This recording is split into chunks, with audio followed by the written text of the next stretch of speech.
Hey everyone. Thanks for jumping on this week's episode of the Pit Therapy Podcast.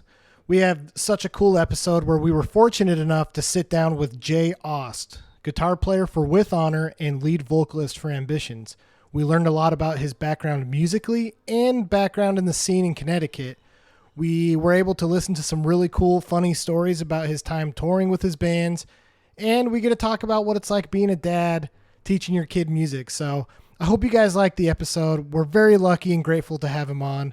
And yeah, let's open this pit up. Somebody hit somebody!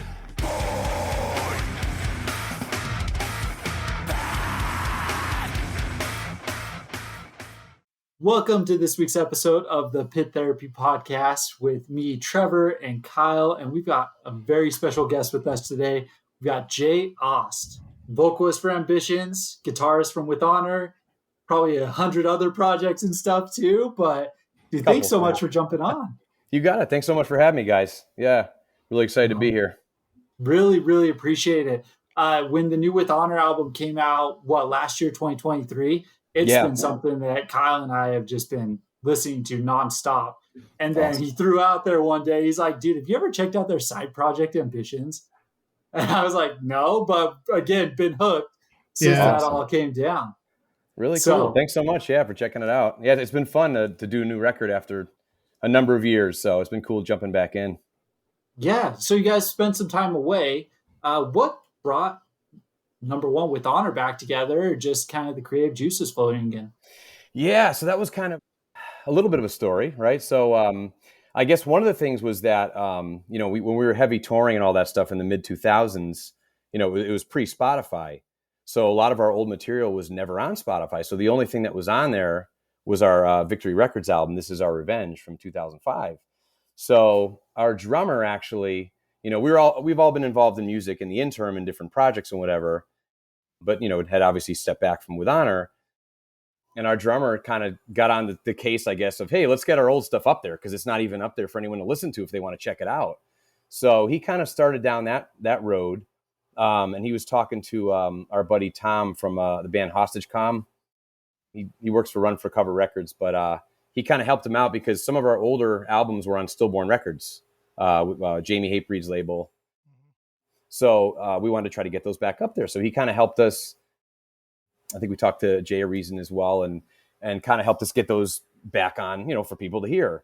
So that was one part of it. And then, as you know, Victory Records went away a while ago. So that was the other thing was our drummer John was like, well, I'd really like to see if we can get This Is Our Revenge back on vinyl.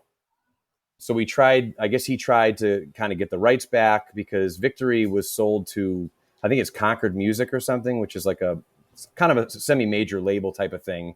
But of course we were just like a small, we were whoever to them at that point, but they were still trying to, they wanted some money or whatever for the rights. So it didn't pan out. So then I can't believe, I'm not sure if he asked Kurt Ballou from Converge or if Kurt found the original tapes for the recording of Heart Means Everything, one of our first full length.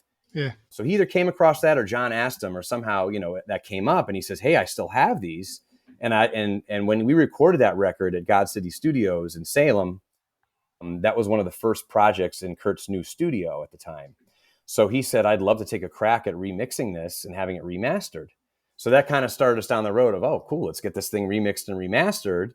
And kind of around the same time, I think it was just right before the pandemic hit, we got an offer kind of out of the blue for Furnace Fest, which was coming around. So it's kind of like these couple, I don't know, the stars aligned. It's like we're going to remaster this old record. We got a Furnace Fest offer. And then we got to talking. We got connected with Pure Noise Records, who agreed to re-release Heart Means Everything.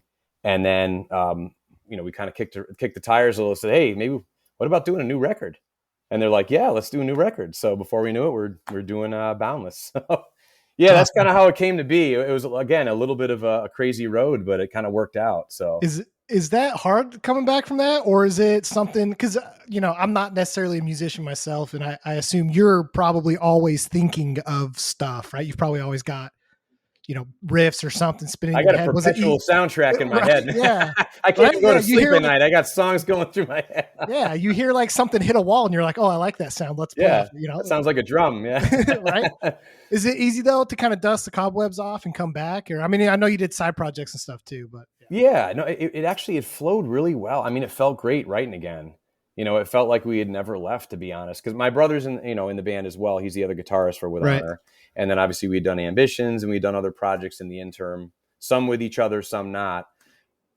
So yeah, we just kind of jumped in, and I think one of the things that we didn't want to try to make it any particular way, like, oh, we want it to sound like this, or we want it to be like this old record, or we just kind of went with whatever came out. And I think in our heads we tried to stretch. I guess it's up to whoever who listens to it, whatever their interpretation is. But like we had working titles of different things. Like a song I did, a working title was Face to Face, right? So it's like we tried to stretch the boundaries and just do whatever felt right. Some of them we demoed on our own. Some of them we jammed out at the practice space, and some were a combo of riffs or whatever. And actually, John, our drummer, wrote one of the songs on Boundless, that was a cool thing. He wrote a song, Sovereignty of Soul, which is, I think, track 6, I believe, or 7 on the new record. So he hadn't actually written a full song, on guitar and everything. So Right. That's cool. So that was cool. So yeah, we just, it felt right, man. When we got back in the space and started jamming, we're like, I think the first song, My Anchor, I remember when we wrote that, it was just like, yeah, this is just flowing. It just feels good again. It's great to be back doing this, So yeah. That's awesome. That's awesome. Yeah. So you ready to start throwing some shade? Who's the better musician, you or Jeff? Oh, that's a tricky one. I can give you kind of so I think he's probably a better guitarist than me. I'll say, but I guess we both kind of do, like, it's not like one of us is rhythm, one of us is lead. We kind of trade off. Yeah. I can do, sometimes I got the crazy hands with the rhythms sometimes. And then he can do some more of the higher solo, I wouldn't say solo-y, but some of the more leady stuff. But I do a bunch of leads too. So I'll go ahead and tip my hat and say he's the better guitarist. Respect, man, because I will never compliment my brother. Yeah. No. Yeah. I've got to, if I want to stay in the band with him. There you go. There you go. Was there, I mean, how did you guys decide growing up you're going to play guitar? Was there competition between you two, or was it really just we're just going to play together as we're growing up? Yeah, it was kind of a collaboration thing. So we got into, obviously we'd always been in music. I was big into all the 80s hair metal back in the day, growing up. Dating myself a little. I'm still into that. I still rock Hair Nation on the regular. There you go. In my car, and my kid loves it too now. So he's playing drums now too. So I got him in the fold. But he already kicks my butt at drums. So I can play drums a little, but he's real good already. He's only 13. But yeah, so I grew up on the hair metal in the 80s, and then kind of segued to the grunge rock and Nirvana. So it was probably around the alt rock days that we started playing guitar. But my dad always had an acoustic guitar around. So he was an acoustic guitar player. Like, he does the finger picking and all that stuff. But he was totally self-taught. Brilliant guy. I'll go ahead and say it. Like, he never would hardly ever play in front of people. Like, I think he's played in front of, other than just relatives or whatever. But just an amazing guitarist. And, kind of in a room just doing his thing, just making up stuff. And so we always had an acoustic guitar laying around. So we started picking it up and learning that. And when I was, I think, 15, I started taking classical guitar lessons. And around that time, we got our first electric guitar. We were super into Nirvana and Soundgarden, Alice in Chains, all that stuff.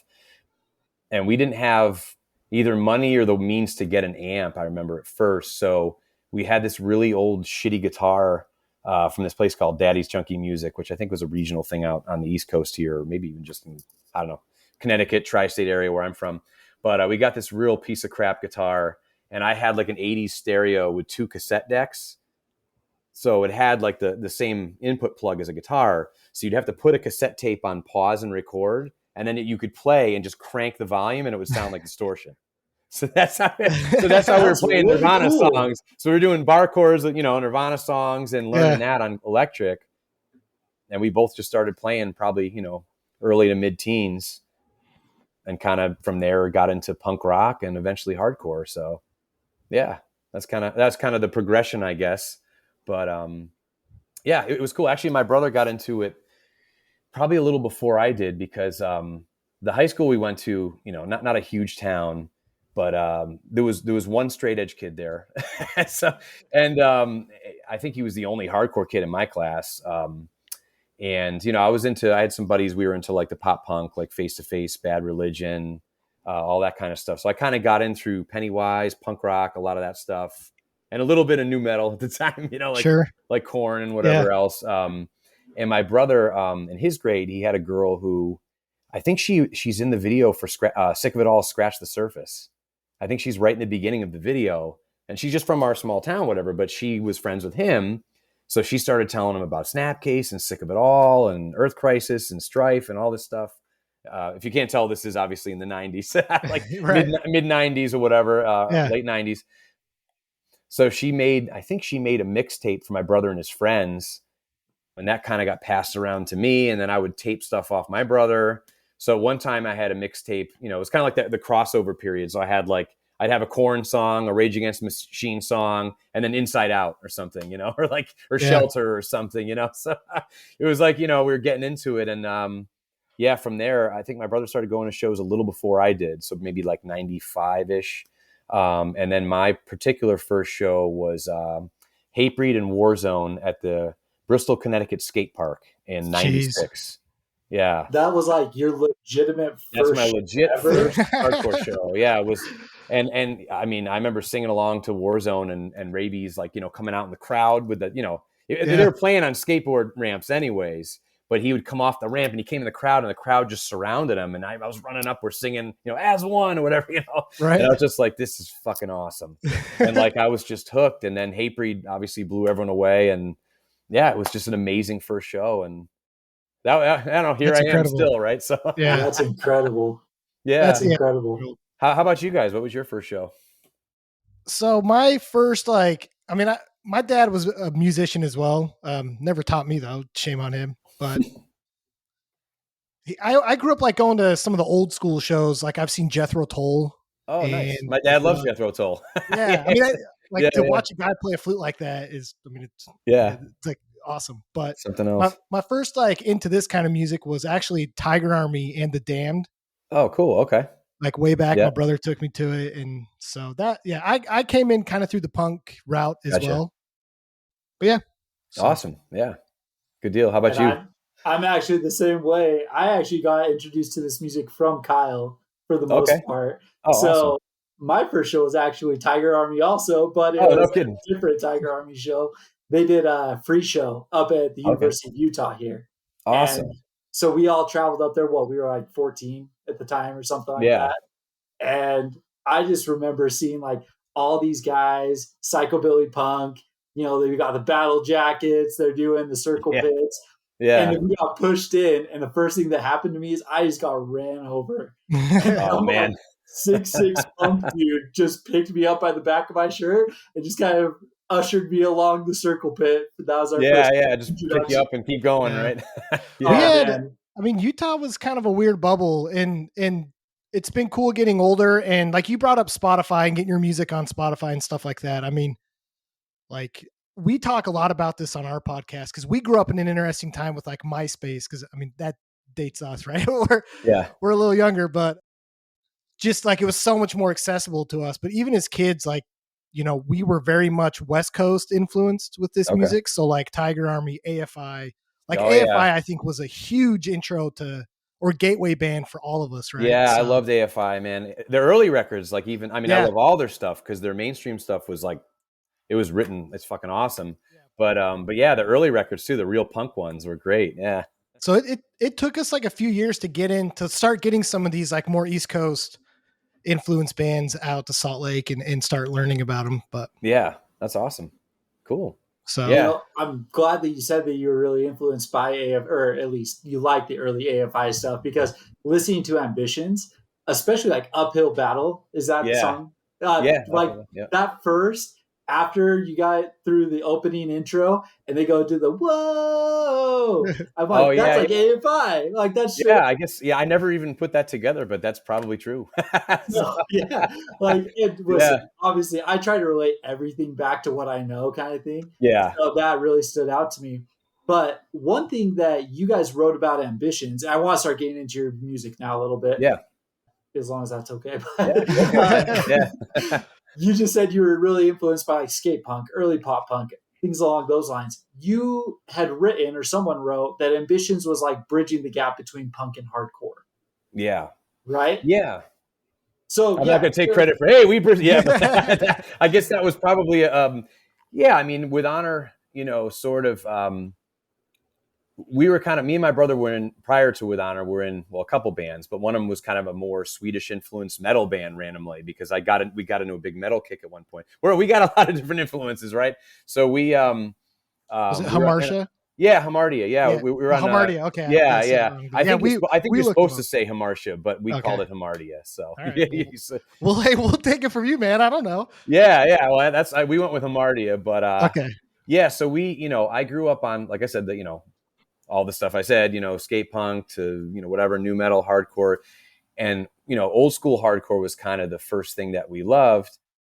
And then we kind of took a little detour and got into some of the Swedish, At the Gates and In Flames and Soilwork and all that kind of stuff.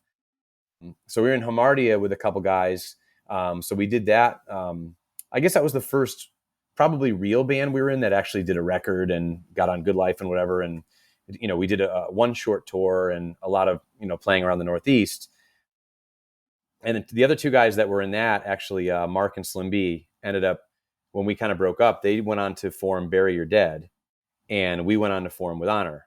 So you see, Yeah. so we kind of, at that point, we're kind of going back to the roots of like, what did we love kind of growing up, which is a lot of the old school hardcore traditional stuff with a message, whatever.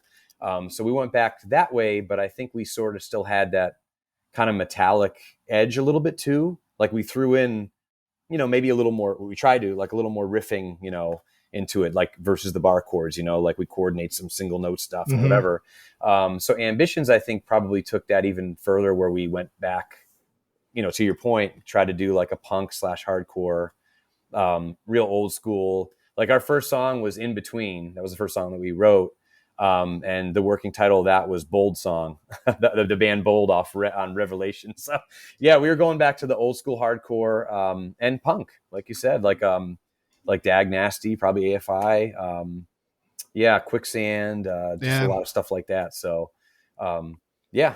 So I guess a funny aside, if I'm not boring you, funny aside is the first Ambition song. I guess the genesis of that band was when we went in to record This Is Our Revenge, with Honor's album. We went into Salad Days with Brian McTernan, and we had, I think there's 11 songs on This Our Revenge. So we had a 12th song, and it was, again, working title was Bold Song, and it just didn't feel like it fit in with the rest of that record. It was a little more old school, a little different, whatever. So we were actually living at Salad Days at that point for like 2 weeks, 2.5 weeks or whatever. And Brian McTernan would go home to a house elsewhere. I think we were one of the last projects in that particular location of Salad Days. So he was getting ready to move. Long story short, me and my brother, he showed us how to use the vocal booth or whatever, and all that, we were tracking a little on our own. So one night we were bored, and me and my brother went in there and we said, why don't we throw down vocals over that song? It was just me and him. And why don't you go and sing? He says, why don't you go sing it? And I was like, yeah, let's give it a try. And so we wrote some lyrics, and I went in the vocal booth at Salad Days, with nobody else there. The rest of the guys were in the house, and that was the first time I had sang for a band at all. Like I was just, I knew I could kind of sing, but sure. I had probably done some backups or whatever. But so I just remember that moment, like I was in the vocal booth, and Jeff was in the the room. He's like, yeah, let's try that. And he's like, yeah, that sounds like H2O. That's cool. Try that. I was like, I can't help it. Yeah, that sounds great. So we went back and forth, and that's how Ambitions was really born. It was out of this extra track that was kicking around. So afterward, we hit up Brian McTernan when This Is Our Revenge was done. Like, hey, can we have that extra tune that we threw vocals on? And so he's like, all right, I'll give it to you. So we took that, and that became Ambitions, and we named it In Between, and that was our first song. That's amazing. Yeah. So kind of an that's so cool. outtake became a band, I guess. Yeah. So yeah. So from there, the funny thing is we ended up recording that song 3 times in total because we had that really demo version from Salad Days.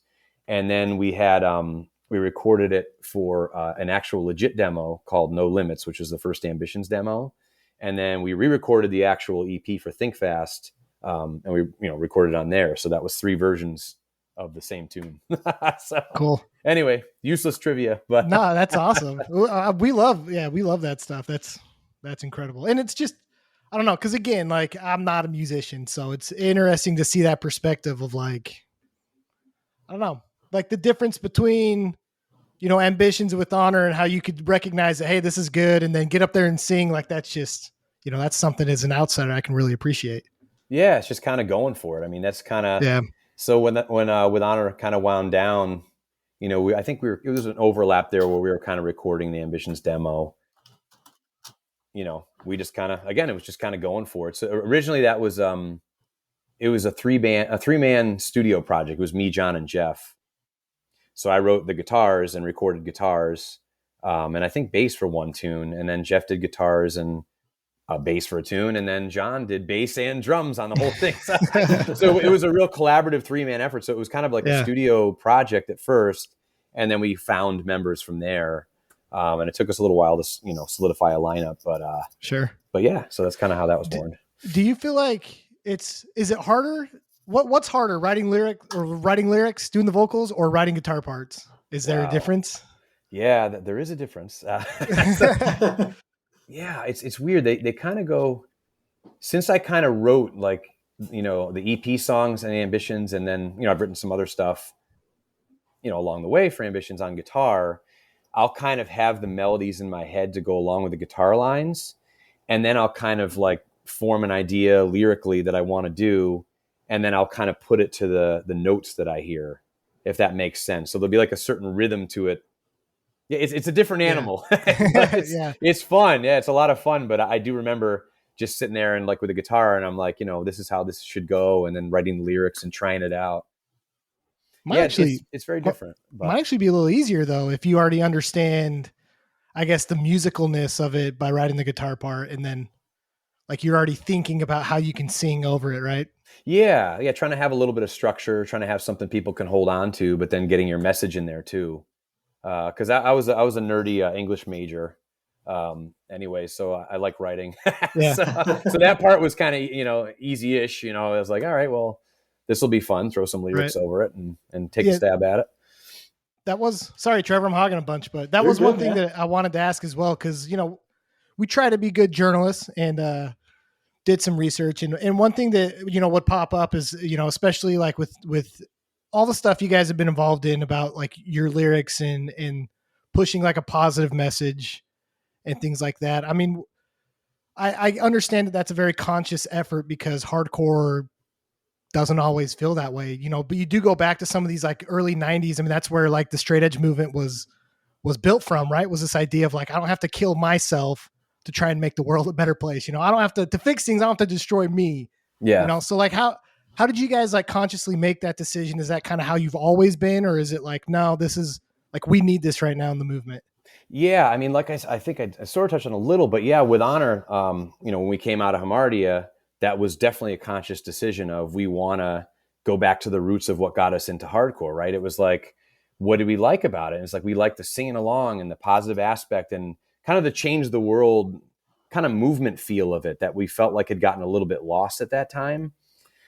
So we kind of made a conscious effort to, I can't really speak for Todd lyrically, but I know that's what, like as far as what he wrote, but that was our mindset at the time. Well, let's try to make something that makes people think or makes a difference or stands for something or something that everyone can feel involved in, something like, like we grew up on. Cause, back then, I know one of the first bands that a lot of us were into was a band called Fast Break from Connecticut, which is like an old school band from, they were, they were fucking great. There's another band, Wide Awake, that I think I caught them on a reunion back then. So, cause they were more of an 80s, late 80s hardcore band. But yeah, just a lot of that, or Youth of Today, a lot of that stuff, just, I don't know. It just really felt differently. And we wanted to go back to that.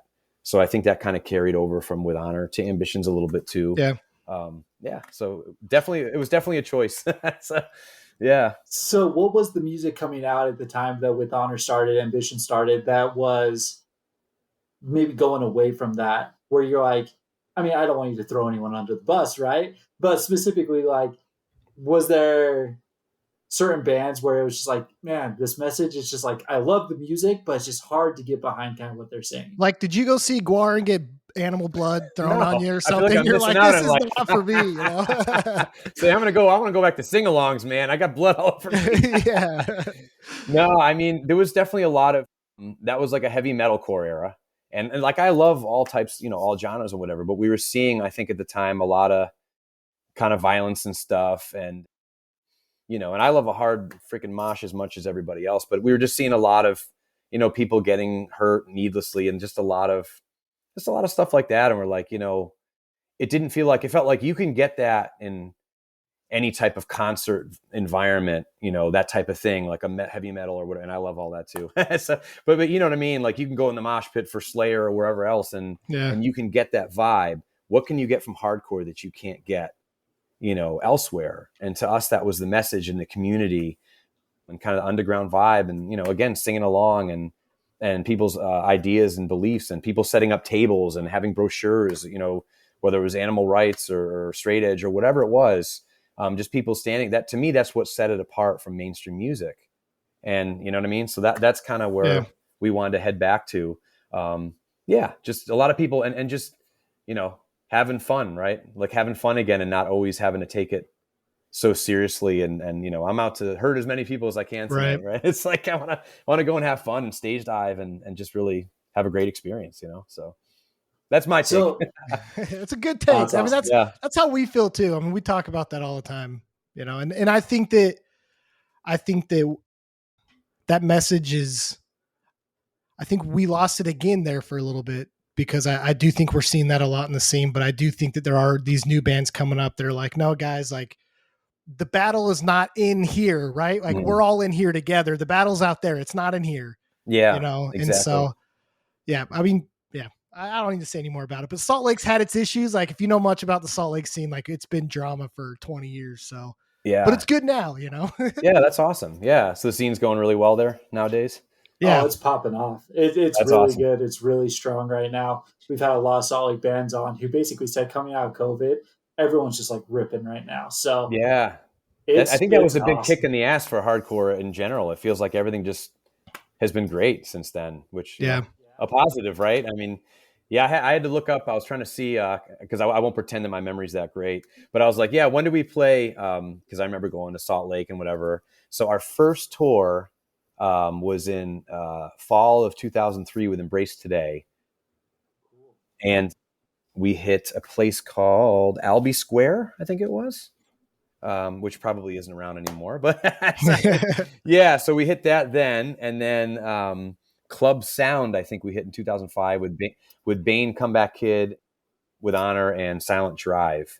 I believe we hit that at that point. But I always remember stopping at Salt Lake and everything, and just I love the, I remember going to the mall there and everything. And it's been a minute. It's been a minute, but I remember I have memories of walking around there and just really enjoying the area. So that's awesome. And the scene too, obviously, was really cool. Yeah. The scene was cool. That was a good time for the scene, like that late 90s, early 2000s. We had some big bands coming through Salt Lake, and the scene was actually doing pretty well at that time too. After that is when it got a little bit crazy for a minute there. So, but I was going to ask you, along with touring, right? What are some of like the big differences from, let's say, the East Coast to the West Coast, or what were some spots where you were like, I don't really want to play in the middle of nowhere, and then they popped off like better than expected? That's a great question. Yeah, there was one that comes right to mind, and that was for With Honor. We would go through Albuquerque, New Mexico, and small scene, right? But like, I remember we'd go through, and it was a couple people that we met there, a guy named Garth, I want to say, and Mark, who's in Time Heist now. I think he lives in Colorado now. A band called Time Heist he's in. But I remember staying with those guys and going through and just playing some of the best shows we played, and not from a numbers perspective, like, as far as number of people, but just from an enthusiasm perspective. And I was like, man, we're just really vibing. Like, this is a great time. So, yeah, we played there every time we go there. I remember playing in like some strip mall. I think it was I want to say it was a second floor of a strip mall, and just playing a show to, maybe 50, 60 people back then. And it was just people, yeah, it popped off, like you said. And I remember at the end, I think people wanted something else, and we didn't really have any other songs planned at the time. And we played, we had, kind of date myself, but a secret song on the end of Heart Means Everything. It's kind of like an instrumental song. I think it is on Spotify. It did make its way there. If you fast forward to the end of When Will We Learn? It's after that. We titled it Hero Quest because it sounds like Viking, like it's a real, it's an instrumental. But I remember playing that there, one of the only times we ever played it, and kids just going ape shit. And I was like, this is so cool. Like, again, not a ton of people, but just such a great vibe. I'd rather play 100 of those shows than a huge show where people are just kind of like not happy to be there, Yeah. So yeah, that was a standout. Another one for With Honor was, it was in Arizona. Is it Peoria? Is that what it is? No, Prescott, Arizona. And I think we were supposed to play, I'm not sure. I think we were supposed to play, it was a venue or whatever we're supposed to play at. And for whatever reason, it fell through.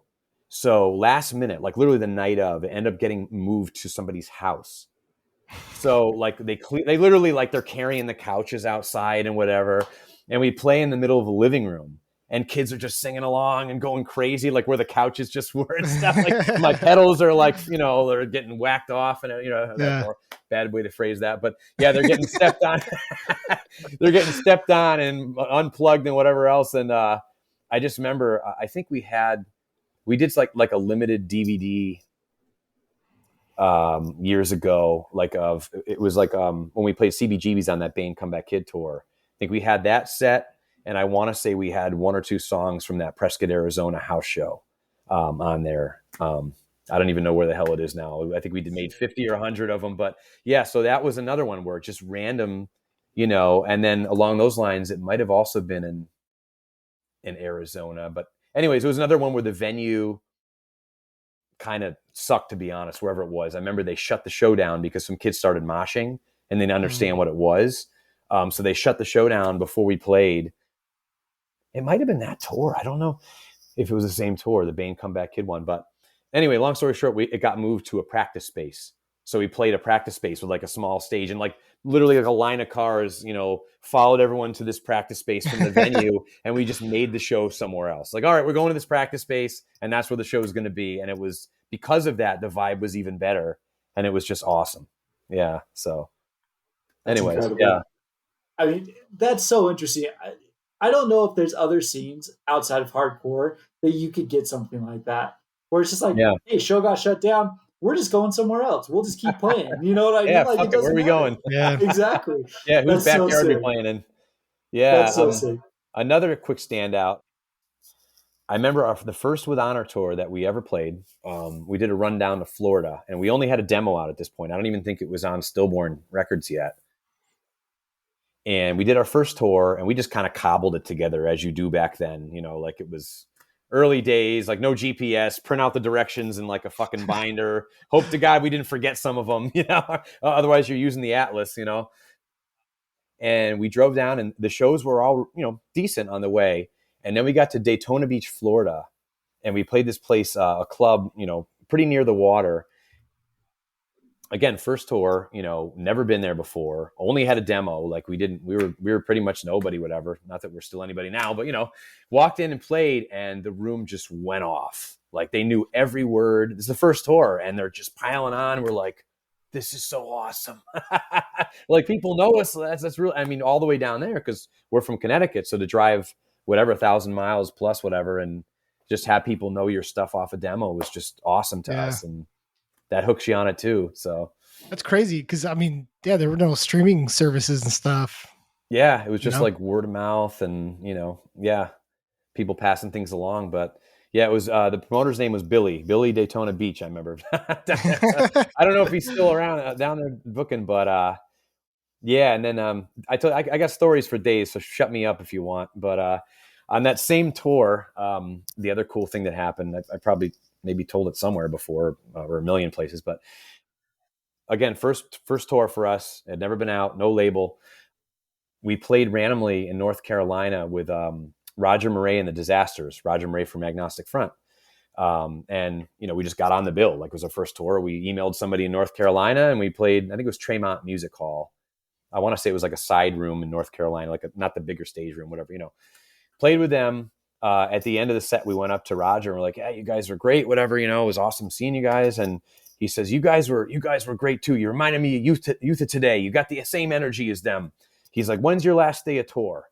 And we said, "Oh, it's, Saturday. We'll be coming home Sunday." And he goes, "We've got Agnostic Front's 25th year anniversary at CBGB's." He goes, "You guys should come out to that show." We're like, "Oh, that's awesome. Yeah, we'll go." And he goes, "You know what? Fuck it. Come out and play it." And we're like, "What?" He goes, "You're going to play the show." He goes, "Show up at 3." He says, "Don't be early, but don't be late." I'll never forget that. So we did that first tour, went down, I remember driving through New Jersey in the Holland Tunnel, trying to get there for 3:00 with his words echoing through my head, like, "Don't be early, don't be late." So we're like driving, we're in traffic. We're like, "Fuck, we're going to be late for CBGB's," So we finally, it was like, we're pulling up. It's like 3:00 on the dot, or 3:05. A couple of guys jump out. They're like running into the club, and then we get in there and there's like nobody in there yet. It wasn't, we got in and I remember he says, "You're going to use Vinny Stigma's cab." And I was like, "Oh, hey, all right, awesome." So That's incredible. Yeah, so we played CBGB's on our first tour at Agnostic Front's 25th anniversary, just randomly, stars aligning, just because of Roger's generosity, basically. And we ended up touring with them a couple more times over the years, which is awesome. Obviously, we did like an Agnostic Front Madball tour at one point, which was cool. And yeah, so it was just really, really cool, man. Yeah, some of those early memories, they stick with you. That's crazy. The other, I guess, kind of along those lines for Ambitions, I guess one of the cool things that happened for us that I'll never forget is in 2015, actually, we put out a release called Surface to Air that actually took a while to come out. I think I wrote most of it because we were sort of defunct at that point and everybody was living different places. Like my brother and John, the drummer, were up in Boston, I believe. And the other guys were in different states. Everybody was everywhere. So I kind of demoed 3 songs on my own, like, "Hey, I'm going to, do a couple Ambition songs, So I wrote them, whatever, we recorded them. They didn't come out till 2015, just by whatever. It took a while. Yeah. But, anyways, they came out. We played a couple shows in support of that release. And then we got an email out of nowhere. This is kind of circling back to the beginning of our conversation with the punk. We got an email that came to the Ambitions Gmail.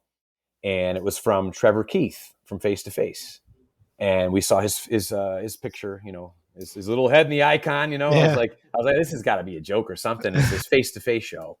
I was like, "Oh, all right, let's look at this." And it says, "We'd like Ambitions to come play a sold out show in New York City. We're playing 3 nights. We're playing the self-titled, Big Choice, and Don't Turn Away. 1 record per night. We want you guys to come play the show." And I was like, is this a joke or something? So we replied, "Of course," so it turned out it was true. So we played, I guess, I guess he found us on the Bridge 9 Records site. And because I asked him after, how'd you find us? And he said, "I found you on the Bridge 9 Records site and liked the way you sounded." And he invited us on and we got to play a sold out show. We ended up on Sunday. So it was the self-titled record, which was the one that I got on my 17th birthday. From a friend, my first face-to-face record. So I was like, yeah, this is really cool. So, that's incredible. Yeah. So my introduction into like the scene in general, like I came in through like pop punk. Newfound Glory was a big one for me. Less Than Jake, Face to Face was the other band that my cousin would play all the time. And at that time we had burned CDs. I never knew song names. I didn't know title names, but I always remembered the band was Face to Face. And so that's awesome. That's so cool. That's probably my favorite punk band, I'd say, is Face to Face. So yeah, we got to play with them at Furnace Fest a couple of years ago too. So we got to see him there, which was awesome. How do you feel that stuff has like helped the scene? Obviously like music's more accessible, but do you feel like it's taken a little bit out of, I don't want to sound like a gatekeeper, but a little bit of like the pureness of this. Like, do you think it's almost made it too easy? I mean, what's your perspective kind of looking at like things like TikTok and stuff like that? Yeah, I mean, it's definitely made it easier to get your music out there, probably without getting on the road. Like, I think back in the day, like we're saying, it was like you had to be a road dog. Like, that's the way to do it. And like our early days for With Honor, we're on Stillborn Records, and Jamie Hatebreed was real good to us as far as like getting us on shows and stuff. And he would just give you a show. All right, you guys are going to go on this. You guys are going to do that. And that was kind of the mentality that he had and still has to this day. Because we just did maybe a month ago, we did the Hatebreed 30th anniversary. With Honor did in Connecticut here at this place called the Oakdale, which was fucking awesome, a lot of fun. But I mean, he just never, he's still a road dog, right? Still getting out there and doing that. But back then, that was just the way to do it. You just pound the pavement, you got out there and you got in the van and you just had to keep going. Like you took whatever you could take, you played wherever you could. So there's something to be said for that. But then, logistically, I know it's harder these days because it's like an offset thing, right? So nowadays it's probably easier to get your music out there, easier to be heard by a lot of people with the internet. But at the same time, you've got like you can't sell CDs anymore, right? Music isn't worth anything. So there's that trade-off. The gas prices for tour are higher.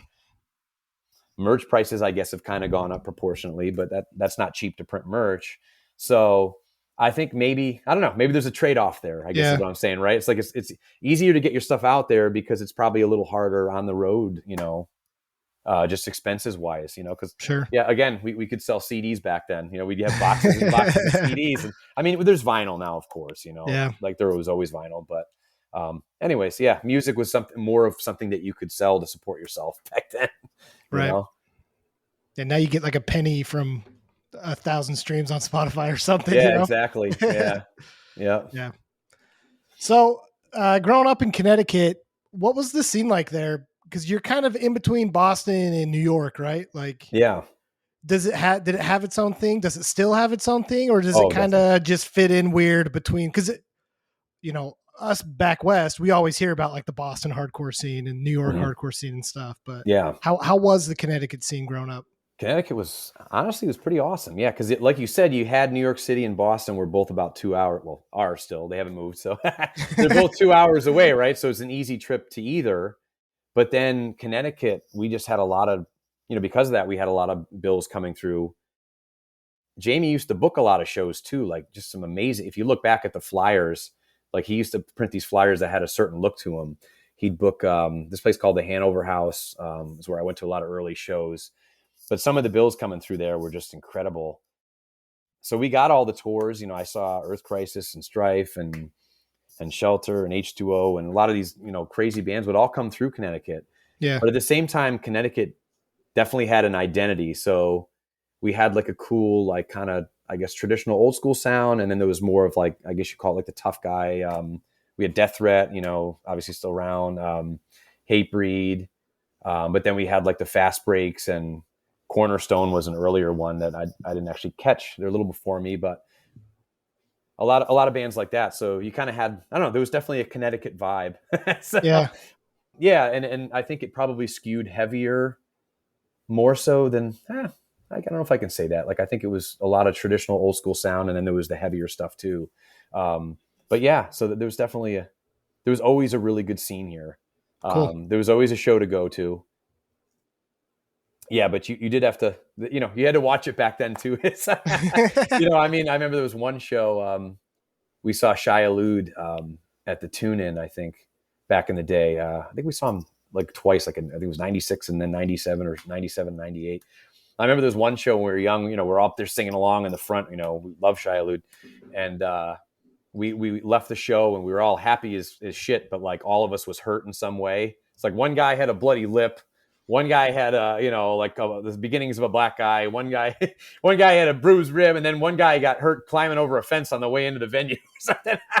So it was like we all, had to, and that was just stuff that happened, just singing along, hanging out, whatever. But yeah, no, it was cool. It was a really cool place to see shows. Yeah, we've really tried as we're doing this podcast. A big thing we're trying to do is just expose ourselves to the different scenes. You kind of do grow up in this little bubble, and we had all the local bands that we grew up with, and a few of the surrounding bands. Like we had drama with some places in Nevada and stuff, but like some of the bands in Arizona would drive up, and you kind of get familiar with them. But it's kind of funny how localized hardcore can get, and we don't know anything about like a lot of these other scenes.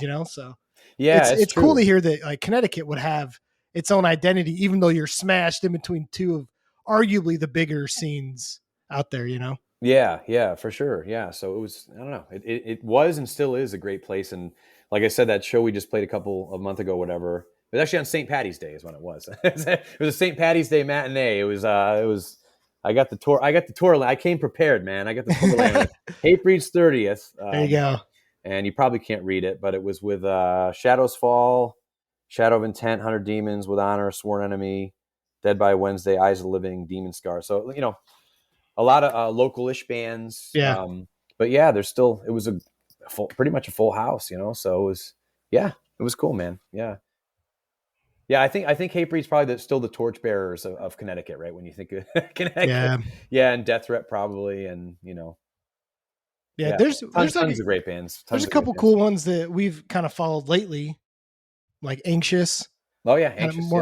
They're sweet. And then Boundaries just dropped that new album, and that new album is insane. There's a lot of stuff going on now too. A lot of bands coming up, and it's a cool scene. There's like kind of, it feels like there's a couple different scenes, and then sometimes they'll come together. So you've got, like the old school scene. There is still like a metal kind of scene going on too. So yeah, a lot of stuff, of stuff going on here. And there's, younger scenes too. And then I just went to see Civ and Shelter last week. Cool. I was able to bring my kid and the wife. We went to see that. So that was really cool. so that awesome. Came through, and it was, I think it was a sellout, a sold out show. So yeah, it was really awesome. So I wanted to ask you, you've mentioned your son a couple of times. So would you be down for him to follow in the footsteps, touring band, touring musician? Or is it just like, hey, do this because it's fun, but let's go get you an MBA or something. Have a career. Yeah, that's a tricky question. Yeah. I'm trying to get him to come up and do a song with us at some point. So nice. That's the goal. So Ambitions, we haven't done it in a long time, but we did a cover of Astro Zombies by the Misfits. I think it's on Spotify or something, but that was on cool. It was on the Japanese version of Question.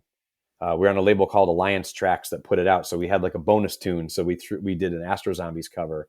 So we used to play that live all the time. But anyways, I've been trying to see if, because he can play that.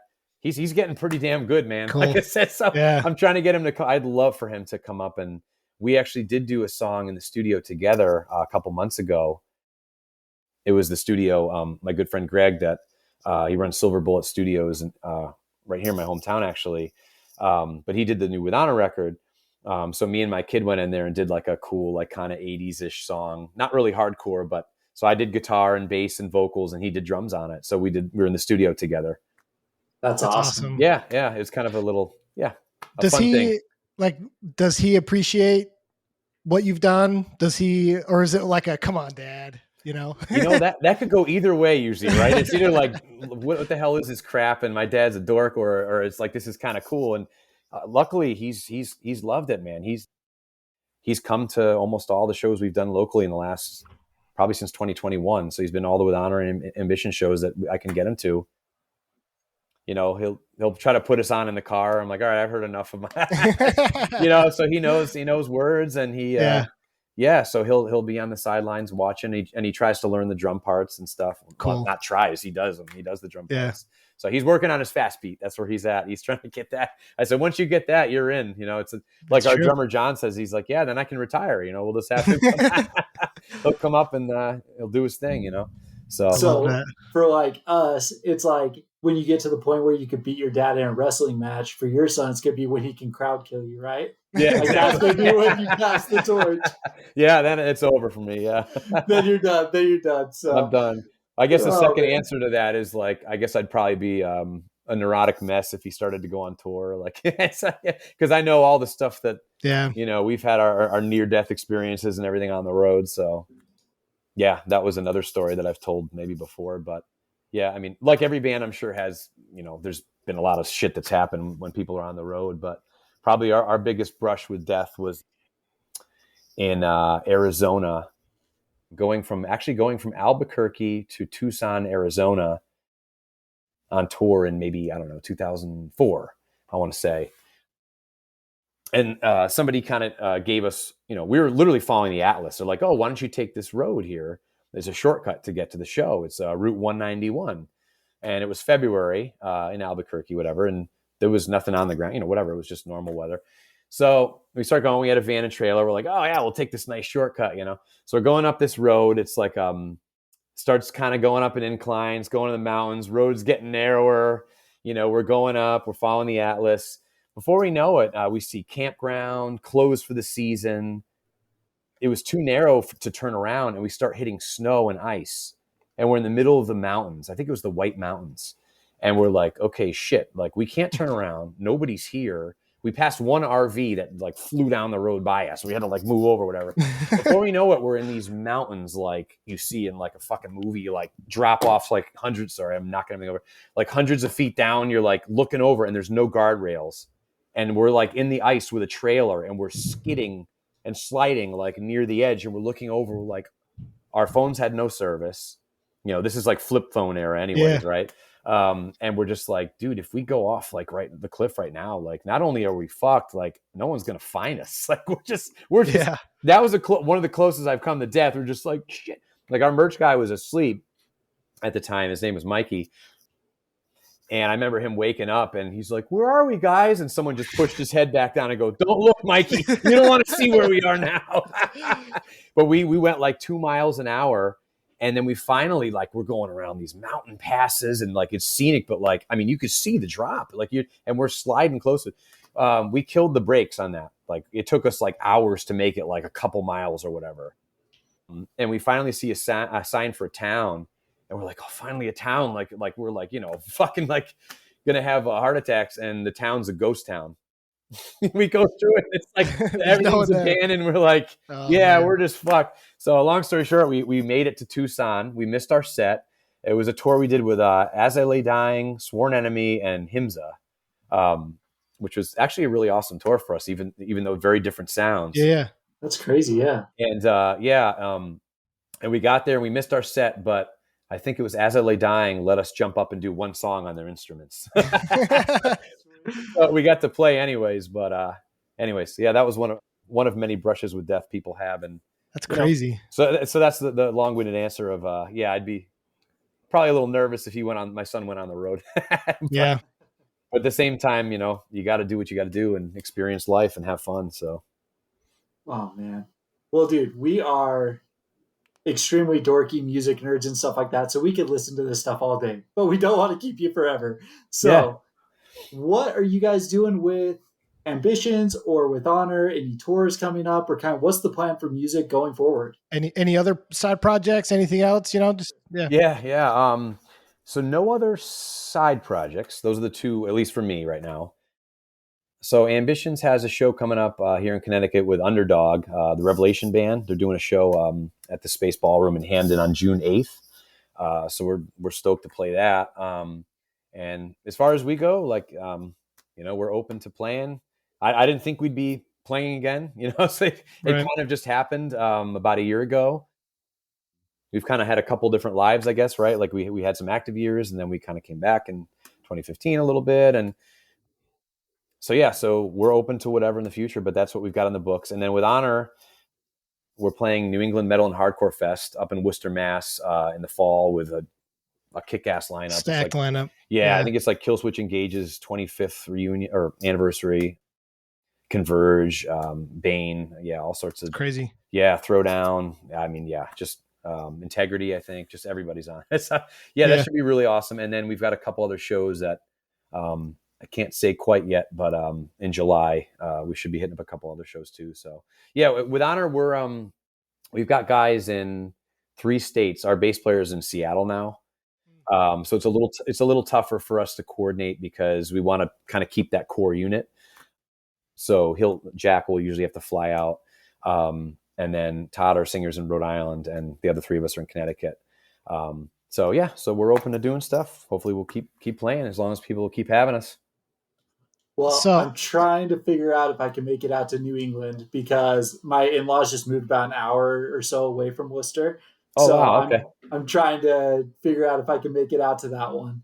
Yeah, If we do, that'd be I'll awesome, man. hit you up for sure because that's Yeah, a hit me up. sick lineup. So Yeah, it should be a lot of fun. Yeah, we played it a couple times back in the day. So I think 2003 and 4 or something like that. So yeah, it'll be a blast. It always is. Yeah, it always is. Let me know if you're coming. That'd be awesome. I will for sure. The last question I have is it the music video for Boundless where you guys are in the field? Yeah. How many fields did you go to before you're like, this is the one? This is the one. That's it. Everything seems to be a random story with me, but that was actually our buddy's girlfriend's parents' field in the same town that I live in. And nice. This buddy, we were coming back from the first Ambition show back last year in July. We played with a Connecticut band called Brothers in Arms. They did a reunion, and Cruel Hand played too. That was like our first Ambition show back from a while of playing. So I was on the way home with this guy Tony, and we're driving. And I had the family in the car. Tony's there. I was like, yeah, we got to film a video. I was like, you don't know of any fields? He's like, yeah, actually. He's like, yeah, my girlfriend's parents, they got this field right over in your same town. he's like, they'd love it if you showed up. So long story short, we ended up going there and we scoped it out. And, her parents were like, they were stoked for it. They're like, they're like, yeah, we got married in this field and, years ago, and you guys can just use the whole thing. And he's like, I got a quad. I'll like bring it out with a trailer and we can bring your cabs out in the middle of the field and stuff. So that's what awesome. We did. We showed up and brought all the cabs out in the field, and it was a hot day and we had the kids flying kites. So, that's cool. Yeah. It was just a random thing that kind of came out of nowhere. So it was the first field, I guess. Yeah. Hey, that's yeah. good. Yeah. We didn't have to scout fields. Yeah. No, dude, that's awesome. Well, thank you so much. We really do appreciate you jumping on. It was one of those things where we were just like, hey, Ambition started to like some of our posts. Let's see if Jay would be interested in talking to us. And, we're super grateful that you were willing to take thank you guys so much for having me. Yeah, it's really, really cool. Yeah, it's been awesome chatting.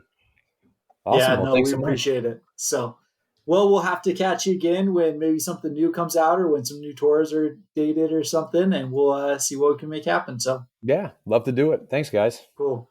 All right. Thank you so much. Have a good one.